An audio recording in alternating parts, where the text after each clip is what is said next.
दीपावली के दिन ही उत्तरकाशी में एक बड़ी घटना घटी। यहां टनल में काम कर रहे 40 लोग टनल में मलबा गिरने से फंस गए। आज तीसरा दिन हो चुका है और अभी भी टनल में 40 श्रमिक फंसे हुए हैं। आज का उत्तराखंड में आज हम इसी पर आपको पूरी जानकारी देंगे, तो चलिए करते हैं वीडियो की शुरुआत। नमस्कार, आप देख रहे हैं आज का उत्तराखंड और मैं हूं आपके साथ सरिता तिवारी। 12 नवंबर को जिला नियंत्रण कक्ष उत्तरकाशी ने प्रशासन को सूचना दी कि उत्तरकाशी के ब्रह्मखाल बड़कोट के बीच सुरंग धंसने के कारण करीब 36 व्यक्तियों के फंसे होने की आशंका है और मौके पर एसडीआरएफ की टीम की आवश्यकता है।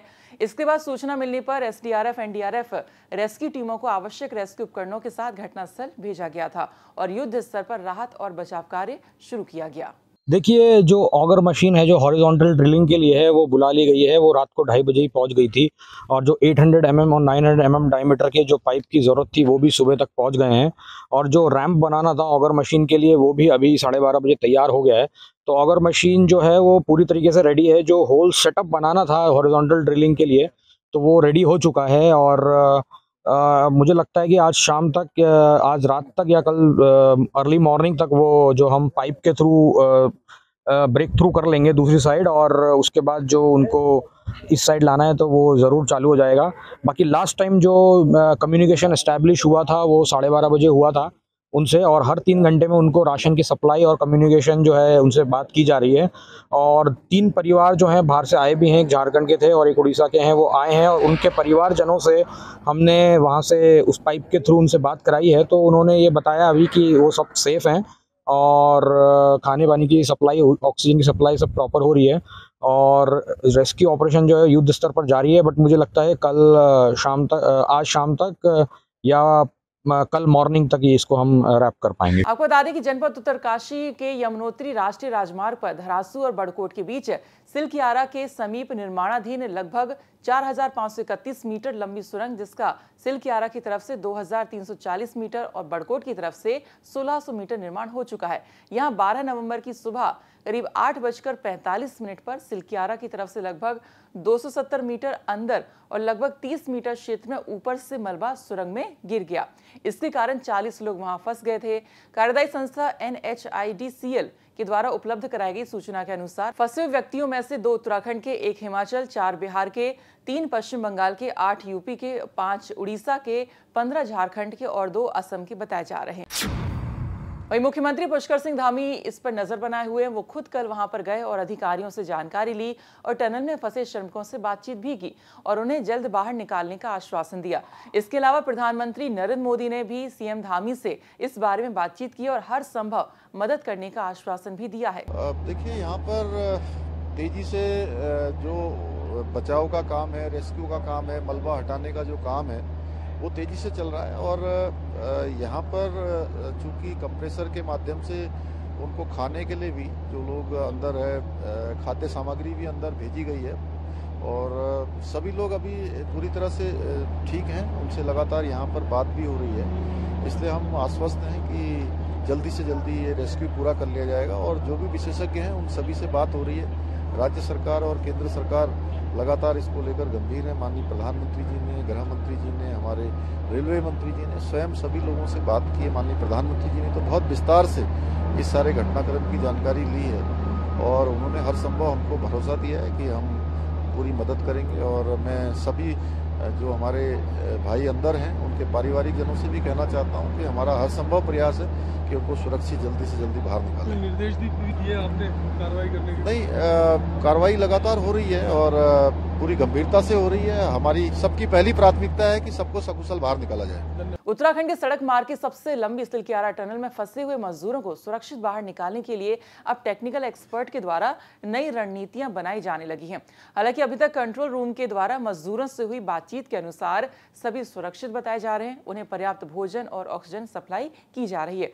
श्रमिकों को भोजन पहुंचाने की तस्वीरें भी आपको हम दिखा रहे हैं कि कैसे पाइप से भोजन भेजा जा रहा है। समय दोपहर का समय है और रेस्क्यू ऑपरेशन का आज तीसरा दिन है।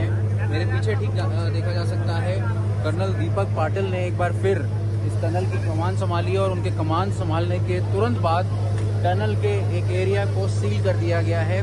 बीते दिनों पत्रकारों की, वीवीआईपीज़ की, नेताओं की आवाजाही काफ़ी बढ़ चुकी थी। इसको लेकर ऐसा प्रशासन को लग रहा था कि रेस्क्यू ऑपरेशंस में काफ़ी डिस्टर्बेंस हो रही है, तो इसको लेकर 2 लेयर बनाई गई हैं। एक लेयर पहले यहाँ पे सील किया गया, जहाँ पे काफ़ी पुलिस बल तैनात देखा जा सकता है, और उसके साथ साथ पीछे एक और एरिया है जिसको सील किया गया है। तो सुरक्षा के लिहाज से रेस्क्यू ऑपरेशन में डिस्टर्बेंसेस ना हो, इसको लेकर लगातार सीलिंग जारी है। और इससे जिस तरह से हम देख सकते हैं कि जेसीबी और बुलडोजर या जो भी ज़रूरी सामान अंदर पहुँचाना है उसमें भी काफ़ी देरी हो सकती है, क्योंकि इस तरह से उस एरिया को सील किया गया, उसको हटाना और फिर बाद में बैरिकेडिंग लगाने में काफ़ी समय लगता है।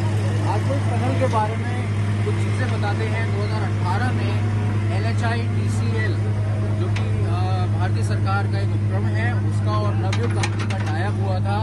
2018 से 4 साल तक इस टनल को कंस्ट्रक्ट किया जा रहा था। काफ़ी बड़े बड़े क्लेम्स इस टनल के साथ जुड़े हुए हैं, जैसे कि सबसे हाईटेक टनल ये देश की कही जाने वाली थी, और नो एक्सीडेंट टनल भी इसको कहा जा रहा था। जब ये बन के तैयार होती तो इसमें 0 एक्सीडेंट्स होते, ऐसा कहा जाता है। इसके साथ साथ आपको बता दें कि ये टनल को उत्तराखंड की सबसे बड़ी टनल, जो कि रोड सरफेस की टनल है, वो भी माना जा रहा है। कर्नल दीपक पाटिल ने 2018 में NHIDCL पर डेपुटेशन पर तैनात हुए थे, और उसके बाद जनरल मैनेजर के पद पर वो लगातार काम कर रहे थे। बीते कुछ दिनों पहले उनका डेपुटेशन खत्म हो गया था और उनका ट्रांसफ़र हो गया था। अब प्रशासन को लग रहा है कि रेस्क्यू ऑपरेशंस में जिस तरह से डिले हो रहा है या चीज़ें मैनेज नहीं हो रही है, तो उनको एक बार फिर वापस बुलाया गया डेपुटेशन के लिए, क्योंकि उनको टनल की बारीकियों के बारे में पता है।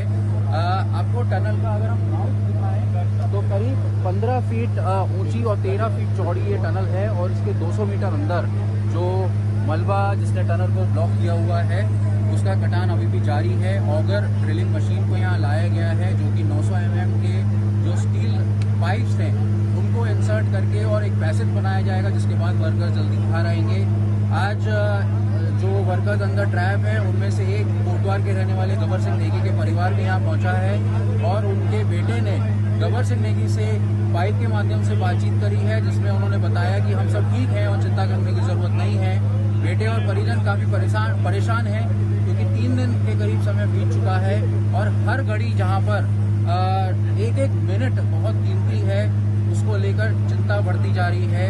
कुछ परिजनों का आरोप है कि जो प्रशासन है उसकी तरफ से काफ़ी देरी हुई है, और अब तक जो ये श्रमिक यहाँ पर फंसे हुए उनको बाहर आ जाना चाहिए था।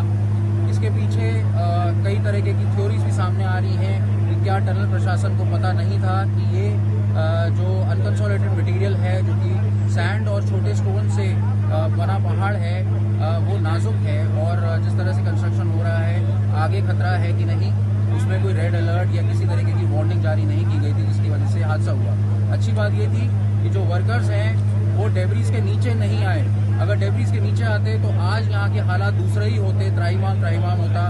फिलहाल खुशी की बात यह है कि 3 दिन के बाद भी जो श्रमिक हैं वो डटे हुए हैं और इस उम्मीद में हैं कि हम जल्दी बाहर आएंगे। टनल में फंसे रेस्क्यू ऑपरेशन की जिम्मेदारी इस परियोजना के पूर्व महाप्रबंधक कर्नल दीपक पाटिल को सौंप दी गई है। उन्हें ऑपरेशन के संचालन के लिए बुला लिया गया है। दीपक पाटिल कौन है, आइए आपको हम बताते हैं। सुरंग का निर्माण 12 सितंबर 2018 में प्रारंभ हुआ था। महाप्रबंधक के रूप में तैनात NHIDCL के साथ प्रतिनियुक्ति पर भारतीय सेना के कर्नल दीपक पाटिल को इस कार्य की कमान सौंपी गई थी। कर्नल दीपक पाटिल ने ऑस्ट्रिया से टनलिंग टेक्नोलॉजीज का अध्ययन किया है। 28 वर्ष की सेवा में कर्नल दीपक पाटिल कई राष्ट्रीय परियोजना पर काम कर चुके हैं। सिलक्यारा जंगल चट्टी सुरंग निर्माण में उनका सहयोग करने के लिए यूनाइटेड किंगडम और इटली के 35 इंजीनियरों की एक टीम ने साथ काम किया। कर्नल दीपक पाटिल की अभी कुछ ही दिन पहले प्रतिनियुक्ति की अवधि समाप्त हो चुकी है। वो अपनी मूल पोस्टिंग पर जयपुर चले गए थे, लेकिन इस घटना को देखते हुए सेना ने एक बार फिर से उनको बुला लिया है। कर्नल दीपक पाटिल के चार्ज लेते ही टनल को सील कर दिया गया है। वहीं अब टनल में फंसे श्रमिकों के परिजन भी उत्तरकाशी पहुंच रहे हैं। कोटद्वार के रहने वाले गबर सिंह नेगी सिलक्यारा सुरंग में फंसे 40 श्रमिकों में से एक है। आज गबर का परिवार उनका हाल जानने के लिए सिलक्यारा टनल पहुंचा है। हमारे घर में कोई खबर नहीं दी गई है। प्रशासन के उनके बच्चों को कोई कंटेक्ट नहीं किया। उनके बच्चों ने जब टीवी खोला तो टीवी के माध्यम से पता चला कि उत्तरकाशी में एक घटना हो गई है। तो इन्होंने अपनी मम्मी को बताया, तो मम्मी ने फिर हमें बताया। तो इन्होंने डिसाइड किया कि जल्दी से जल्दी हमारी गाड़ी बुक करके हम कल दोपहर में निकले तो रात को पहुंचे हम इधर। लेकिन यहाँ देखा कि यहाँ इतना संतोष नहीं है, इतना संतोषजनक काम नहीं हो रहा है। इनके लड़के हमने जब यहाँ आए थे सवेरे हमने ब्रेकफास्ट किया, फिर ब्रेकफास्ट कहाँ कि हमको इधर भूख चलेगी नहीं थी, तो लड़के यहाँ आए सवेरे उठते हम इनको बोला भाई हमको मिलना है, बात करनी है। इन्होंने बोला नहीं वहाँ नहीं जा सकते। हम लोग हम नहीं जा सकते, इनका लड़का तो आया है, लड़का आया तो उसको कम से कम बात कर मिलने दो, है ना। जब लड़के इतने दूर से आया तो उसे मिलना चाहिए, लेकिन जब लड़का भी अंदर गया है तो उसने भी बात अपने पापा से बात की। पापा ने बोला बल्कि आप चिंता मत करो, मैं ठीक हूँ, सब कुछ आ जाना। लेकिन जो अंदर काम मैं बोला भाई कि यहाँ पे अंदर कोई काम चल रहा है, बोला काम कुछ नहीं चल, अंदर मशीन आई है लेकिन मशीन काम नहीं कर रही है, अभी सटी कर रही है। सवेरे 5 बजे से लेकर अभी मशीन सटी हो रही है, जबकि हमको बोल दिया था कल की उनका सुपरवाइजर आया था, उन्होंने रात को 11 बजे मशीन आएगी, रात भर काम चलेगा, तो हम 11 बजे के बाद मतलब उनको बाहर निकाल देंगे। फिर एक हमारे इनके और कोई थे, उन्होंने नाम नहीं बताया, उन्होंने कहा हमने भाई कब तक निकल जाएंगे बाहर। मैं भाई झूठ नहीं बोल रहा, लेकिन कल शाम को बता पाऊंगा बल्कि कब तक बाहर निकलेंगे। आपके हिसाब से काम काफी स्लो है, बहुत स्लो है, बहुत स्लो है। इसी जगह में किसी और का बच्चा गले आदमी किसी और को फंसा होता, ये हो सकता कब तक निकल जाता है ना। इसमें कार्रवाई इसमें बहुत तेजी से होनी चाहिए। हालांकि हादसे का आज तीसरा दिन है और लगातार जैसा हम आपको बता रहे हैं कि श्रमिकों को ऑक्सीजन पहुंचाया जा रहा है, भोजन वहां पर किस तरह से पाइप से पहुंचाया जा रहा है, तमाम जो भी उपकरण वहां पर चाहिए हैं या जो मशीनरी चाहिए हैं वो भी वहां पर भेजी जा रही हैं। और अब कर्नल दीपक पाटिल को इसकी जिम्मेदारी दी गई है। अब टनल को वहां पर सील कर दिया गया है और अब उम्मीद है कि जल्द से जल्द वहां पर जो श्रमिक फंसे हुए हैं वो बाहर निकल आएंगे। और वहीं प्रधानमंत्री मोदी और साथ ही खुद सीएम पुष्कर सिंह धामी इस पूरे घटनाक्रम पर नजर बनाकर रखे हुए हैं। तो ये थी उत्तरकाशी से हमारे सहयोगी ओमकार बहुगुणा और साथ ही अंकित शर्मा की रिपोर्ट।